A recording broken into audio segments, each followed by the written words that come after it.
Tokaba. Chimanyi. Kati nze abantu bena linkolagana nabo tebakkirizanga David kutwala sente nga tawandiise. Era bagamba alimu okwefuula. Yajja ku TV nga agamba tamanyi. Najja ne mu kibiina ki na kibiina ki. Nze David gwatamanyi. Yenze gwe yakyalako ne wabo. Nze yamuwerekerako ko ne Ibula ne manager Kijambu tugende bamulabe gyawasa omukazi. Bwe mba nnimba ku nsi ali nsingira mu ggulu. Kituufu. Ngwesalidde omusango. Ngwesalidde. Nze daheya zinagisolozaamu olunaku olu. Olwampebwa nga sirutegese.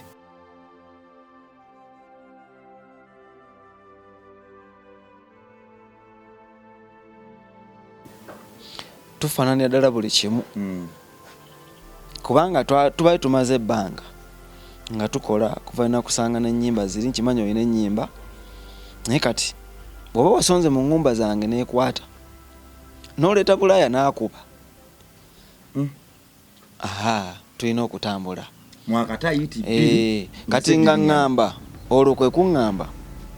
akayimba kaffe kali ke wagamba nti eriba hit tondabira wano wendi Dokita T yampadde offer nti mukulu Dokita T ndowooza omumanyi anti oyo ye producer waliwo omuntu mu bandi bw'abataba mu bataano abasooka ayinza okuba yasooka producer ba bandi ayinza oba yasookera ddala tugende mala omwami oyo nga David angamba yampadde offer ayina Songo Factory eri ku Mengo wano ngova ku CBS oyambuka bwoti waliwo ne clinic awo waawa yasengukawo muguzanga ebisiige nga nkyatembe ebisiige byonna ebyali anze yabimuguzanga mbeeno ngambe n'entambula n'empita omwo munnatete ne mugundi mundeeba n'entambula n'ennyambuka n'ensala anti oli kabaka mu ati abantu bo kibagamba oba bakimanyi amina kakati nga ngamba ndi Dr. T yampadde offer Songo Factory yagambye kankubireyo ku kayimba nsimye naye nga busimi Dr. T naye mbadde njagala akayimba kali ke wagamba nti eriba hiti kuba kati mmaze okukiraba tulina tambulira wamu ddala sikamanyi mu kigambo n'eki naye jangu kubanga gwe wakeesibako mumanyiro kayina watu akayimbanga babiri mugane gwe oyina okayimba kuba gwe oyimba omukwano kati nze ate ntipise mu nnyo mu message yali agala mukayimbe mwenna tewali nsonga nali nsobolera okukayimba naye nga ye nga yayimba omukwano oli mu message nze nyimbira yes kubanga nze byensinga nnyo okutegeera abantu embeera z'abantu kakati mwami Lutalo eri omwami bulira kikolera ddala bulungi ngenda ku Songo Factory kupondooka muki ntwadoganya muyita omwami woninga n'abantu nze bemuŋŋambe kize anti omanye ebintu bya mirundi mingi omuntu ayinza okuyita mwami gundi nga kaneme kugenda nnyo wala kakati nga ngenda yankubira ssaawa zaalinga 6 natuuka 9 natuuka nga 10 bwe watyo kubanga ye yakinsuulako buki ate naliko wendi ng'omuntu kakati nga ngenda ku Songo Factory nagambye waliwo omusajja bamuyita Honest omwami omanyi yabeeranga ne Sava Kalimu ne mwami Sava Kalimu yaliwo mwami Abudumulasi yaliwo ne Dr. T yaliwo waliwo omukulu Sava Kalimu mukulu Abudumulasi omukulu n'oyo Honest n'omukulu Dr. T mwenye ne David Tutalo era bwe ntuuka aŋŋamba ne muganda wange onindisiza nnyo namugamba naye tewatwalina pulogulaamu leero natalina kye yakoze onindisiza nnyo bino sibyogeranga n'abantu tebabimanyi era bagamba mbu oli ayeze kwogera tunuulira n'enseka siri muntu wampisa mbizivuma abantu naye tovuma akati mbwadde osobola ovuma anti omuntu aba yakuvuma teri atanyiga olaba ne Katonda ajjayo omukono gwo ogw'obusungu nga twonoonye n'azikiriza kubanga Katonda yandiba tazikiriza kwe yakutonda akumanyi yanditegedde ne byojja okukola atuuka okuzikiriza naye atuuka okulaba nga osusse we yalowooleza n'anyiiga kati nze nzaani kyogamba asinga Katonda obutaba na busungu tuleme kwerungiya nnyo kaakati ntuuka Dr. T nga akwata akananga akaali awo katono keeru nga obumanyi mawonanga bwa studio mwetukubira kuba yali nakwata kodi fulo nga ntandika tondabira wano wendi madde nagaana nga ngenda ku microphone bwe namala okukola kodi fulo ng'ekigambo kye ngamba David kyateekayo nga kati Dr. T alufuula gunsitula kuba eyo verse yali yaggwanga ina chorus kati nga chorus eyimba bulimbi mugenderezo omukwano gwo gunsitula ninga mpungundi mu bbanga ekiravulavu kyo kyampanika ndi mu bbanga nje guntadde wala nyweza munange tontanga kati Dr. T yagamba mu lufule gunsitula ogenda ku microphone owadde onyimbi down emera n'olukiko ate siyimbye kuba si byange saagala nnyo byeteekamu kali kakiwayimba nga mugundi olutandika okuyimba ku microphone otandika otya okuyimba era nga bwe lutandika tondabira wano wendi madde nagaana nga ningeyawumba nga balala mbalaba ntyo ddala nalinga nina omuntu afakakya mungu bwe ndowooza ku omukwano ngolaba mugwe maama bwe ntunula mu byomu maaso buli kyangene salawo saagala bimba ebyoyimba no mulo kakati ebyoyimba mulo nituyimba ekintu ekyo kagambe nga radio yagamba bigayo yimba. Thank you so much. Kakati nebyo byonna buli bwobyogera emitawana gyeyongerako. Kakati beyimu ku bintu ebimu byotasobola kutegeera kyo anagambye temwina kye mumanyi tusaasire naye kati otubuulira amazima wansi w'ekisakyo tugenda kufuna kitumanyi abanamanya bajja kumanya ensi tetondebwanko kukkiriza oba ffenna kumanya naye buli muntu atuuka n'amanya otandika olwo amaliriza ebyo ngenda wali munda kati nze nga kiri bwe kiti nga akiteekawo kiri bwe kiti naye bwe yamala ekyo ne verse eyo ne chorus kwagitwa yali eriwo nagenda omusanga mu nnaku nga bbiri nga akoze verse ebbiri nga sina kigambo kye nnyongeramu nakugambye nze njogera mazima saagala gamba nga bwe nagambye ku ngoma twaluyiwa ezo ze nnyimba bbiri ezazza David waggulu nituuka tukola launch eyo launch ffe twagyetegekera nasulanga mu studio wali tamanyi nali nkoze ka studio ya recording nakulaba kiro mu Mataala ebyo byonna byasaanawo omanyi okuba sinze nali producer waliwo yali atukolera omusajja mutazi wa Rhythms era aba producer atandika okukuba tukolamu akayimba ako akamataala muwakukolera mu studio yo tudde wano kakati ebyo byonna byaliwo kulaga launch kati tugenda mu launch tuvudde wali nga tunudda ku studio wano wali ugambidde nti wandika verse esooka n'ogimuyimbira eyokubiri n'eyokusatu wabisanga abiyimbye nga tulina nakyoyongeramu nga binyuma okufa omusajja mukuguka kawandiisa kasajja okuyimba kawandiika kayimba yali abiwandiise bulungi ebyo era muwandiisi mulungi ate muyimbi mulungi sisobola kukiwakana oba kukiwakana nti bibadde bikoma era nakyo nsobola okukiwakana bwe si muyimbi mulungi Uncle Devi okuyimba muyimbi mulungi naye nga bwayimbeera kale tugende mu maaso kakati nkulaga kati nyakulaga ekirala nakugambye nze sikyatya nti munnange Jebbi yagambye agenda kusanyusa gundi ate munnange bagenda kunzita bagenda kunkola bino kubanga osobola okubyogera nga tomanyi naakabuuka biki ate era munnange ne Farawo yalina amagaali tebamuziika nago okitegedde yattanga nabo yabasangayo ababeewerera nga baleka ku nsi ensi omulala bweekulaga nti kuva dda mu mirembe giri yali yabannanfuusi naye abatakkiriza fumita ndaga ekirala wasazewo kundaga leero kakati ne gaalubindi nendabira ddala maneja Kijambu yali yagenda kati ezo zonna nennyimba tuzikubanga nga manager Kijambu yali wali nga bwe nakunyonnyola kati wayita emyezi we yamaliriza n'agenda oluki oluvannyuma kubanga lonchi eyo jukira lonchi yayamba waliwo yali yagitegeka kati David ambuuza tukoze tutya konza akati we tutuuse ng'olutandisa osolooza ssente naye ng'ekyewuunyisa nno byonna ebisifu naye olunaku okuggyako obusente bwe nafunanga bwe bwayawukananga kubali lunafuuka mutegesi okweyiza mu butegesi nga bwe tufuna ennaku ziri zinagamba ez'okutegeka bwe ziba zisaze naye bino ebya gurupu mbuno bino byolaba nkola mbu naye olunaku lwensolooza kikafuuwe nze Daheyaz nagisoloozamu olunaku olu olwampebwa nga sirutegese ate nalwo saatwala ssente zijjudde naye lwe ngenda okusembyayo ku mboozi gyenkuwa tugenda mu maaso kubanga njagala nze saagala kubuuka tudyanga ntogo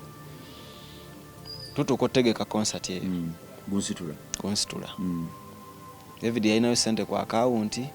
yezi yasobola ne bwe yayiyanga ye endala nze nazeewola waliwo omusajja amwita Faruku muganda wa mukulu Kavu Market bonna weebali Faruku mulamu sinandigambye nti mwami Keti yatuwola ssente nkugambye Faruku muganda we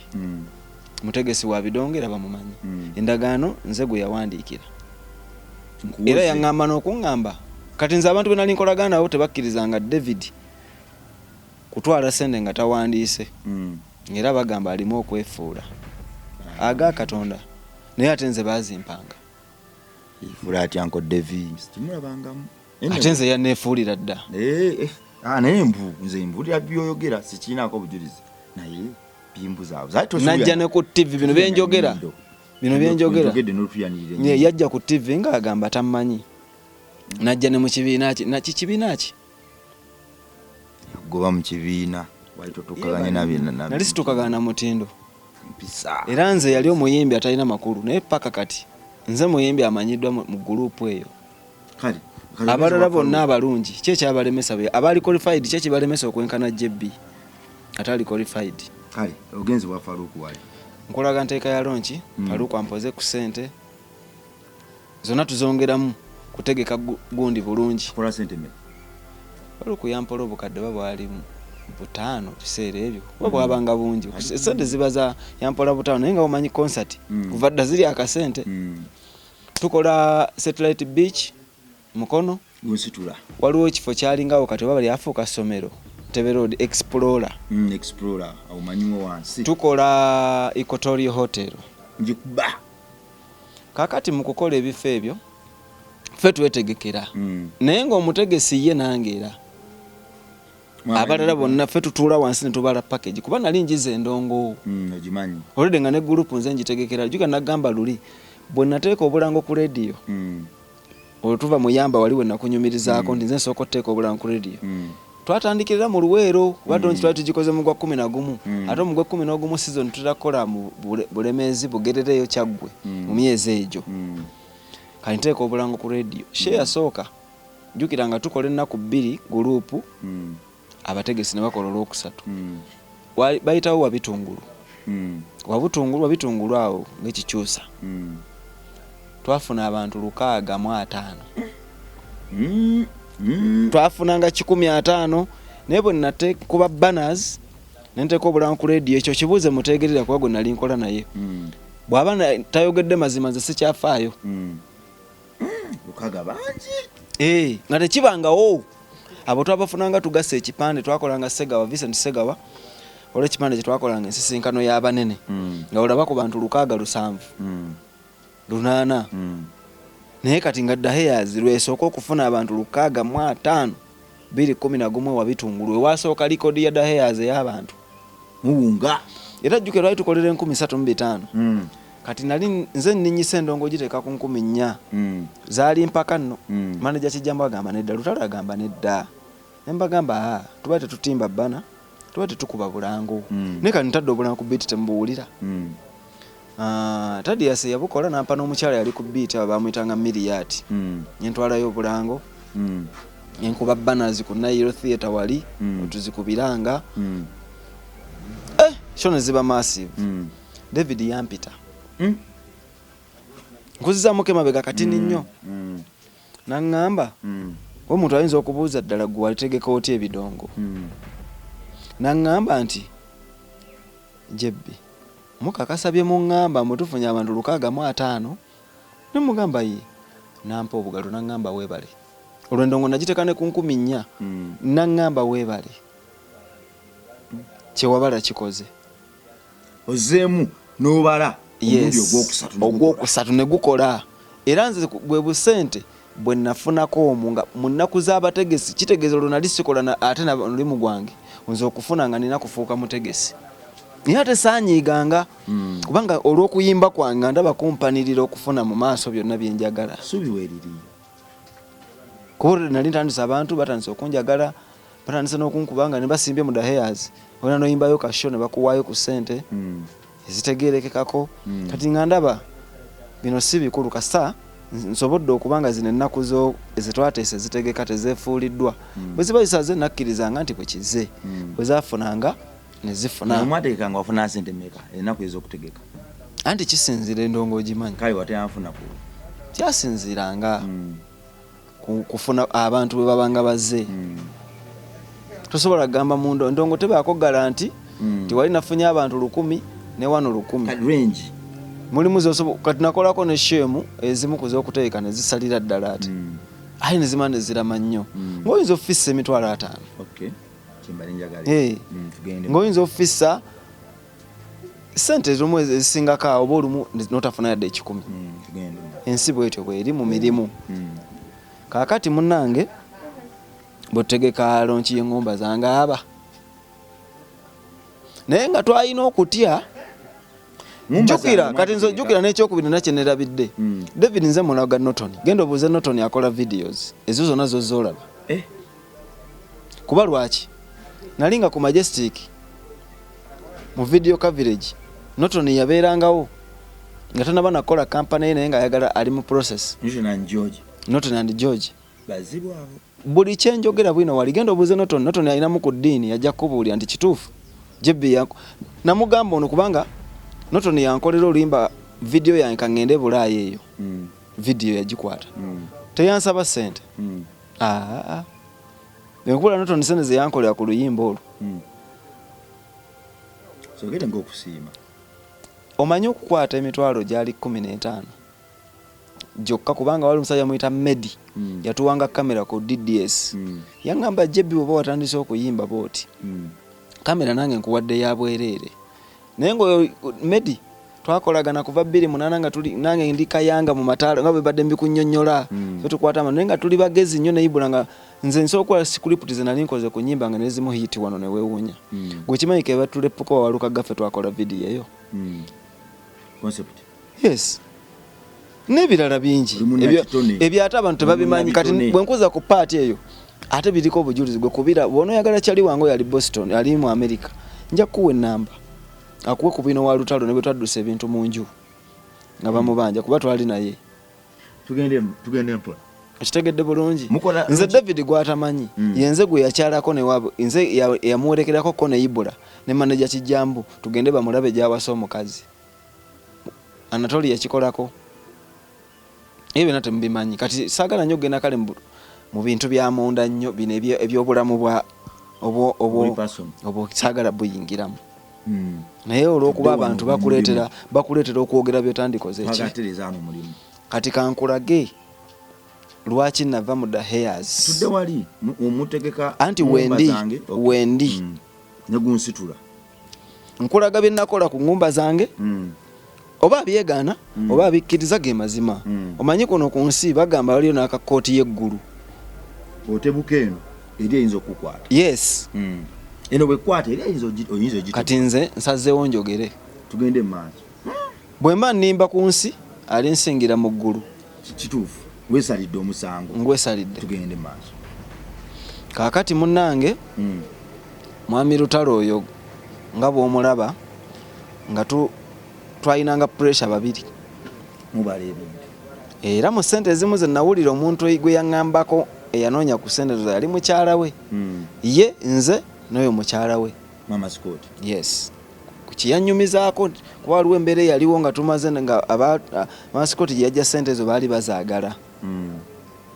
Kaakati lonchi Mukama atuyamba. Ikotori yenkuba yatonnya yacha kumpi saawa emu. Netutya ntugamba Mukama kino bwote bw'okikoze naye munnange nkulayirira abantu bajja ne batulaba nejjula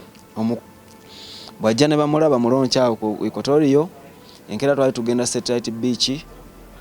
Mukono. Bwe tugenda Mukono twakuba Satellite Beach abantu 4,300 kuba poliisi yajja negamba muggaleewo tebaddamu kuyingira. Jjukira tukolera gulu kalina ekizimbe kijja kugwa mwagikuba likodi eyo ne mugiteekawo nayo. Ezo sente nze saafuna ku sente ezo lwaki kubanga bwe twasasulanga bana abantu abakola ebisigadde David nga bagamba nti kati gwe nange tuli kimu katumalirize lonchi tulaba amabanja ge tulina lebe tusasudde ne sente zisigaddewo kuba gwe togenda kufuna nga bali. Nze kuva dda ndi mumativu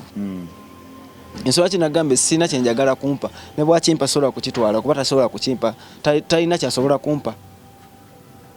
Nakugambe nti weba percentage ya byakufuna ng'omuntu David nga alina miliyoni emu ebyobugagga bwe byonna binaga ebbiri si bwe kiri naye nga ku byobugagga eyo miliyoni gy'ayina nga ndi watha okubanga nandibadde nfuna 40 kati kyogamba asobola okwawulako 40 n'agimpa n'asigaza 60 tasobola kyasobola kumpa si mu luvu nnyo Devi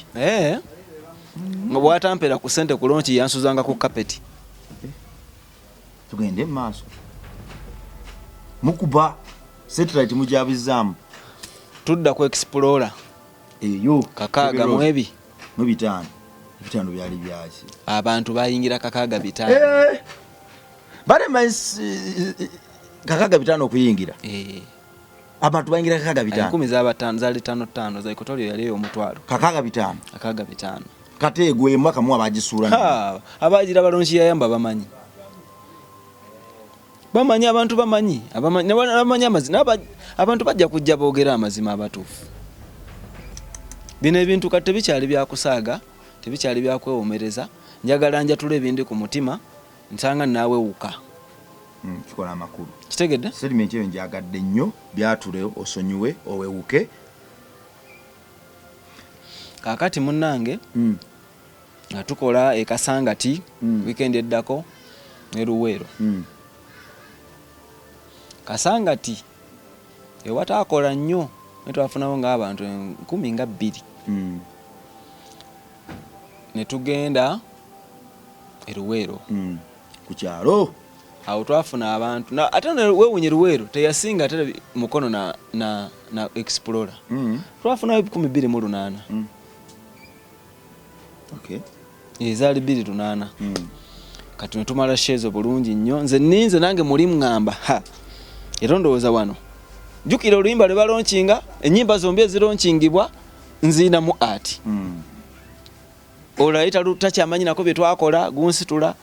ngumba kati ngandaba buli kimu n'okujja kuyalinga ngamba simanyi kye ndikuwa nali nkirinze ku olwo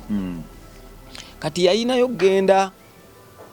Sweden London kweze nsi nerabiddemu katono manze kyema nerabiddemu njala nkubuli kino nga bwe kikola ki nemanya yali agenda kulinnya nnyonyi ng'agirinnya lwakubiri kati nzija ku Mande yali asula mutundwe olaba nga wa Pastor Tom ogenda booti side awo yabeeranga ntuuka era ffe abatona bali bamanyiwo ngende mutundwe lonchi zaawedde ndabo baaliwo kye balansingiddeyo ngamba jebbi webaze Katonda ti kimanyi twafunye miliyoni yangamba sente ziri mu banka tunaba kwawulako za mabanja na buli kimu naye ngende nchera ngende bweru naye sigenda malayi nakumeka 3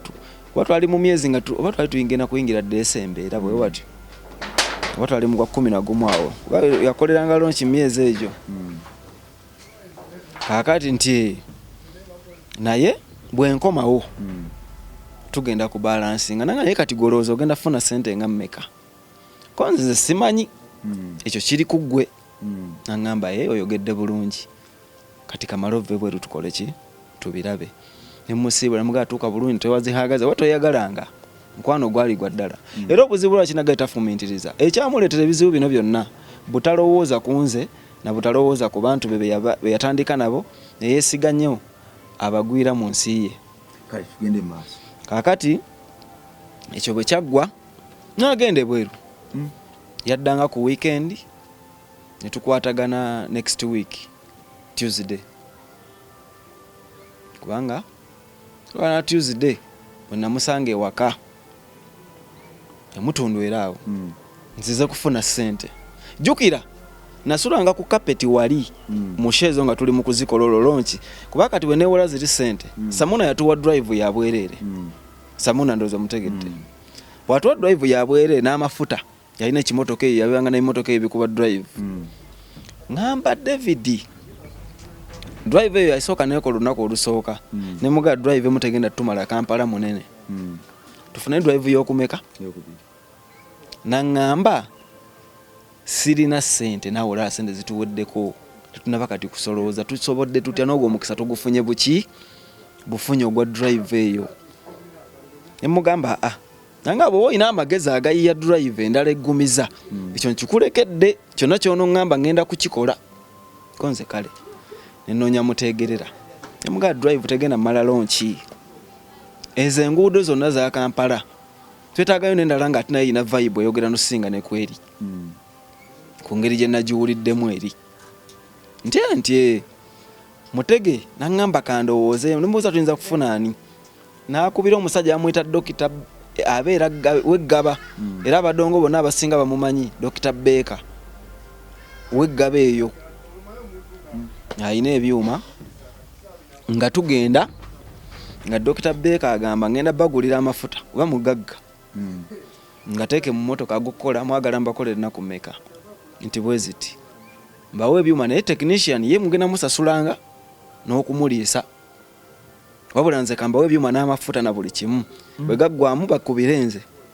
ne tukola endagaano nze namuwa endagaano ku lwa David Lutalo agenda kusolooza extra launch ekajjansi waliwo ekifo kyalingaawo nga ku ttaawo ng'oyisiza waali awo kajjansi awo waggulu awo otegedde bulungi n'agamba ngenda ku njagalamu extra concert ne mugamba njikuwadde nze ate alina maanyi kaddeyideyi atali qualified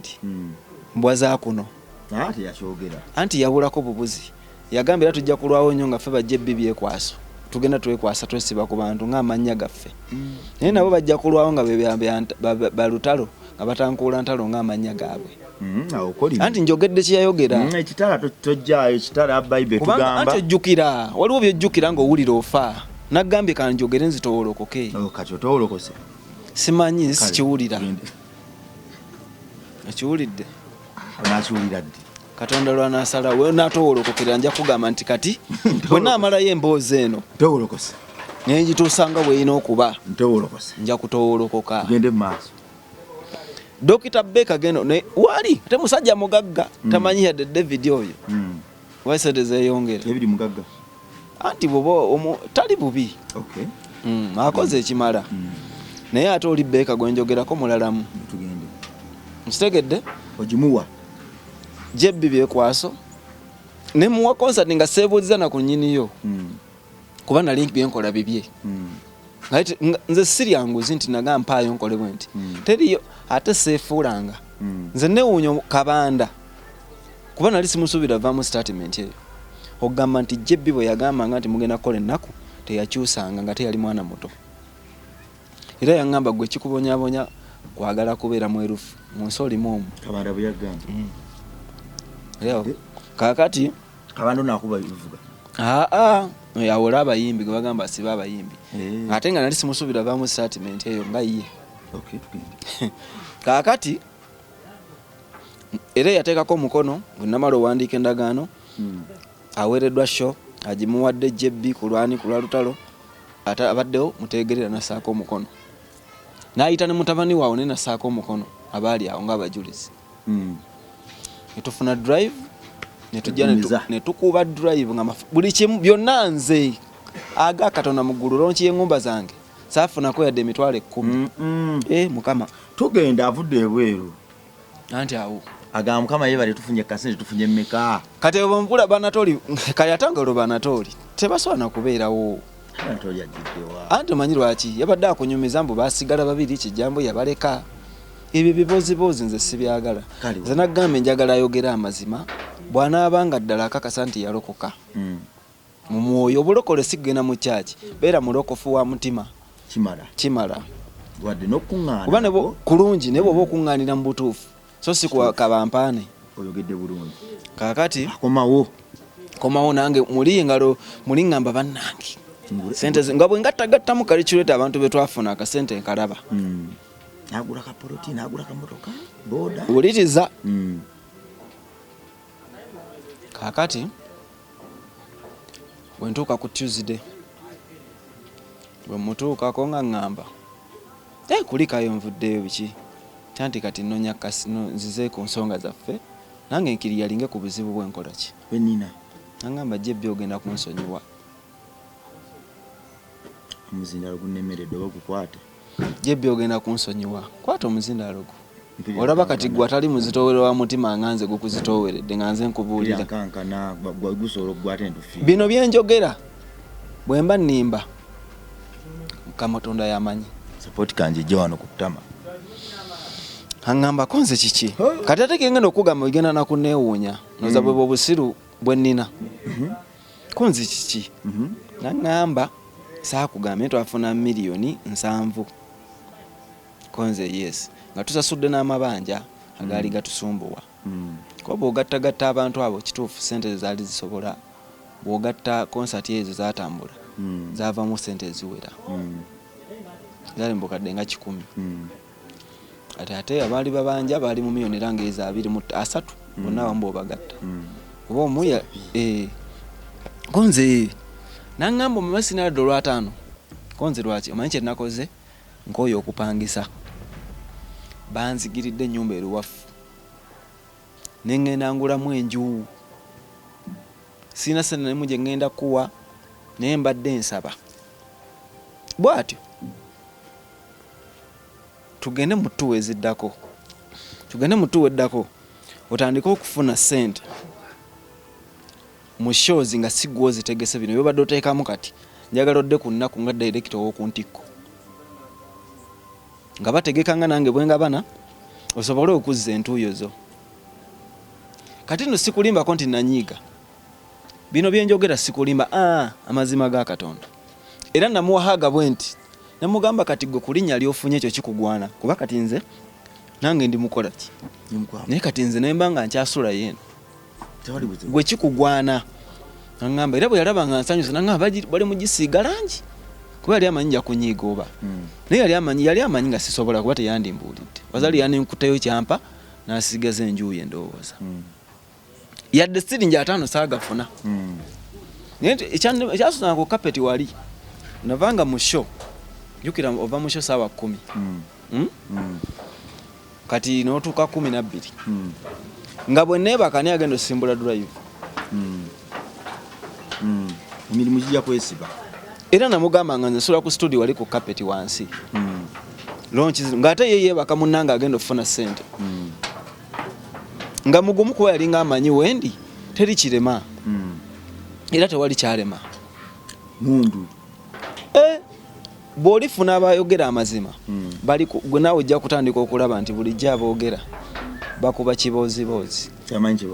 banyumirwa byakulya mbu katwogere ku gundi naffe batulabewo mbu omuntu mumanyi abayimbi bameka nze buli muyimbi ali mu Uganda mmanyi nange mumanyi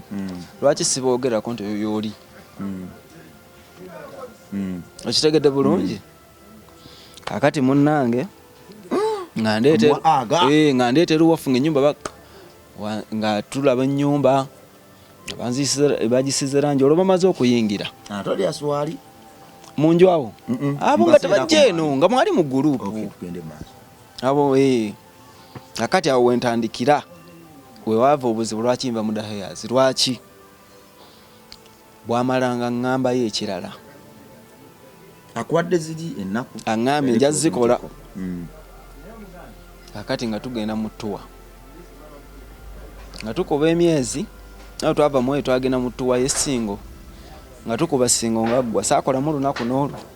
nga buli omugamba agamba mbu ennyumba yasigala bamubanja bamuli bubi babbulo bannannyini nju kamalo kavalinga enju ennaku ziri nja zikola nga ateredde naye muno mu nsi ebizibu tebiggwa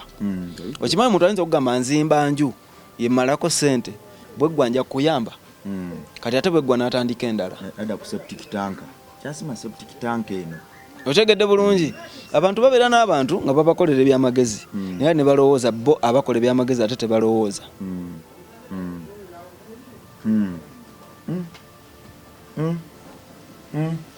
nkufuna ntanze okufuna okitegedde bulungi kati nakatandikiriza interview etandise gwe mwana Katonda ali eyo kakati saakola shon nakubaani olewudde nagwe nakubye ezo tandikira kunze olubano sijja kubanga singa wali wakuba kakati nga tugenda tuva mu Ssingo bwe tuva mu Ssingo saafuna lunaku nalumu abanja agatta omukulu kakati ng'amala ngamba yakalala nga tugenda e Masaka twali tunaba kugenda Masaka tukolako wano mu Kyaggwera sho gye nakola mu Daheyazi nagikola bayitawo Kabembe egi anti wuliriza yo yali etya bwe njikola yafisa miliyoni 1 mu emitwalo 9 n'ekitundu nga nkwata emitwalo 2 nga muwa afunemu amafuta akole ki nga bwe twaga ntandika okukola ennaku bwe namuwa 2 nga ngamba teka nawe jebbi nakugamba ogenda kukola zino sho naye nkyalina ebizibu tulina kugabanira wakati amazima ga Katonda mu ggulu mutunuulira bwe ntyo namugamba wagamba tugabanira wakati nti naye nga saakiwulira nangamba weerabidde nti kati amabanja kati naye nga buli naku aba afuna ssente naku zonna omugenda azitunze naye nga akulaga n'olunaku lwe nakolayo tugabanira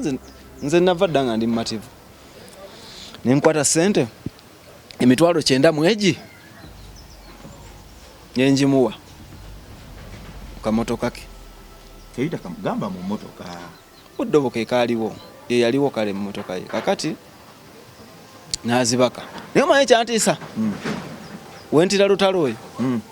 era batamutya bo bentya n'abagamba mbu simanyi biki genda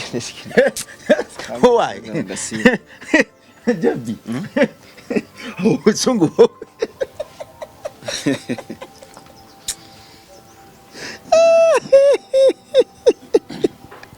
Jabbi obusungu okubiddemu akabeero ebintu byagasiye ebyo Jabbi ozita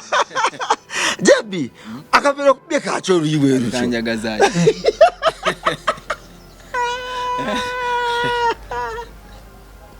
Badagi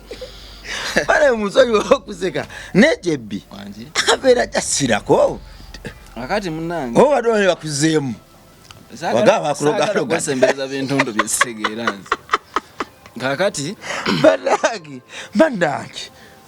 Jabbi no ino usungu ati munnange omanye kyantiisa omwami oyo omwami wa moyo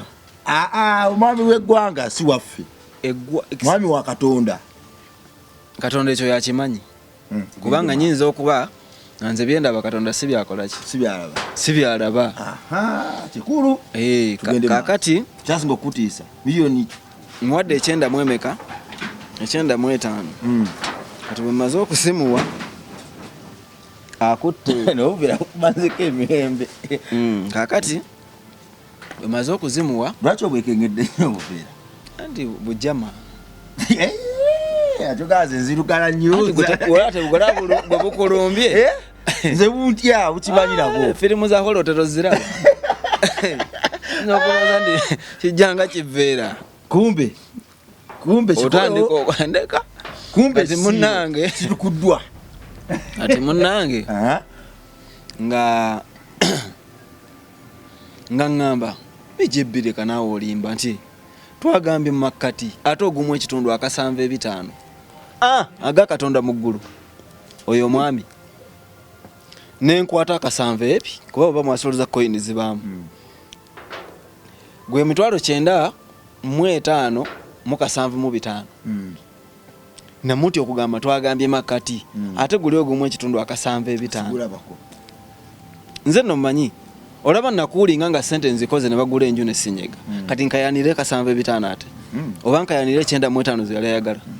kati kitegeeza natandika okuzimba okwesonyiwa gurupu eyo naye nga mumpola natandise okulaba nti no future wano kweyagaliza kyekiri mu progress neŋŋamba kati nze Katonda bino mbikoleredde sisabiriza kyobola tebandabanko gye bakoledde nandibadde nabungeeta dda simba wakati gwe mwana Katonda ali eyo katutandikirawo programu yaffe eddako byayongera kutabuka oba we yabipanga yagezaako okuzza omutima engulu ne bimwokya ngalo bantu bangi bamutuukiridde okumujjako interview aziganye fatuwadde MRLive tekifuula ey'enjawulo Katonda yagitukuza nga ffe tuyita mu ssaala ze twasaba lwakinakiza interview yo oluvannyuma nga maze okulowooza natambulako naye mu bivulu negula vite sigo waberanga naye ne Kateera oyo tuwa twaziberamuko kati nagenda okugatta olutami nenga naye kakati ono ebbanga lyatobye n'endongo eno bw'aba agenda kwenyigira mu bali b'enko yamanyi ekyatukuza channel eno kutukuza music industry ekyanzikirizisa oluvannyuma omuyimbi okuyimba n'afuukako ow'enjawulo ne bamulabako ne bamugambako ne ku kyalo gyasibuka nti munange oli muyimbi anti obuyimbawo tubulaba kiralamu wabula ate omuyimbi okufuna akasente mu music we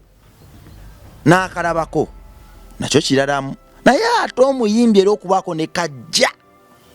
mu kitone kye eky'okuyimba ekyo nno kiralamu programu etandisaawo obwedda wenjagala tutuuke episode eno eddako mwana kata togisubwa awano wenjagala tutuuke obwedda kyekibadde kinkoze episode ziziri zonna ezisoose tutuuke wano tugende mpola Katonda yanukudde essaala zaffe nze nkiwulira muli tukyalina obulamu era omulabe sitaani tasobola tubbako bulamu nga tukyali bato buno obwakabaka bwe tuzimba okusomosa ensi yaffe okugijja ffe we tulowooza bakadde baffe abaalwana ennyo giteeka bwe bagikomya ogitwala ffe tulowooza weeyina okuba tebisobola kukola makulu nga tufudde era tewali ajja kuteekinga over nga tunafuye tusaba Katonda atuwa amaanyi obulamu n'ekisa ne mu episode eziddako tukomewo ensonga yino nasasulako Lumu TV DJ omu akuba oluyimba lwange buli we namukubiranga essimu nga tajjukira amukubira tajjukira na linnya lya luyimba mpoza unaani nze metanikira bongo ala bongo nkujjukira kakati oluyimba baluyitaani baluyita nkwetaaga kale ekyo nno yakikolera emyezi gisoba mu 2 akasente kange namu emitwalo gyali 10 kuye kaali kasente naye kunze ali nkayiribye ku bbala okweresa emitwalo eno 10 ogimanyi mimbi atanafuna luyimba muganda wange jukira emitwalo 10 egyo giraba gyakusaaga naye omuyimbi nga talina wajja ssente wabula nga ate kubanga waliwo okuba nti wayimbako ogenda n'okola n'ofuna n'ojja n'oteeka mu omulimu gwo nga gwe gukuwa naye support nga gwoyiiya ogende mu studio oyiye oluyimba norecording owesondeza studio audio mukola video radio station muganda wange naye omanye ennaku gy'obaamu okuteekayo ate akasente oyo oba okajje olina okwambala obutayisibwa mu maaso ate oyo ali omu gwowadde 10 ate ogenda okulaba nga waliyo abaddira kyotobedde ate nga nakyo bakiteekako ettaka webuuza olina kube nyingi zira programs nga mmeka kuba TV emu esoboka ne program eza music 5 kakitwala nti TV 10 program 5 buli program olina okuwa 10 mkwegayirira tonagenda ku maradio anti buli TV oyogeredde